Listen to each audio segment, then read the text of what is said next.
somebody hearing this saying, oh, fuck, that's where I am right now. The advice you give that person right now is what? Is you have to find help. Like that was my, I know hindsight's 20/20, but you look back now and I just, like I said, from the time I can remember, I learned to be a victim. And you have to find someone help, whether it be someone at school or someone's parents or something. You have to find help. Someone has to help you.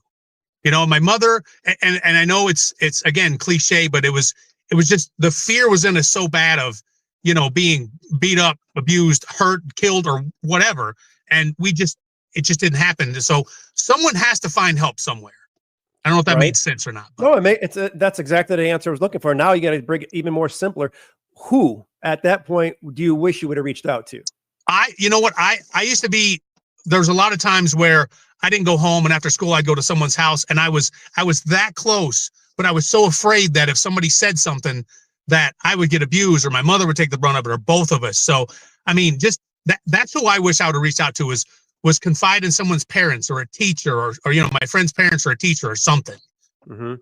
And by law, are you protected? Because now you're a teenager, you're 12, 13. If you go to the cops, if you go to your teacher and they call a police officer, whatever type of officer in the school to talk to you one-on-one, by law, are you protected now? Or are they going to send you back to that toxic environment and get your ass beat again? How does that work? They will not. No, they will take, you will be taken somewhere and I don't want to say into custody, but you'll be taken somewhere where you won't have to go back to that and face potential harm. Here I am, almost 54 years old and just now trying to build my life back up, You said you lost your kids, your career, your self-worth.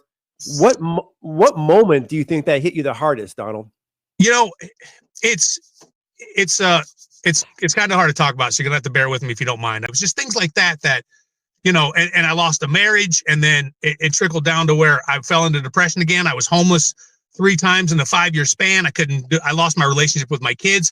And that's when the chain around the neck, standing in a chair came into play. And that moment right there was a changer, because if the divine intervention of whatever you want to call it, of someone walking in at that, what's the chances of that, by the way? And that's kind of when it hit me. I'm like, you know what?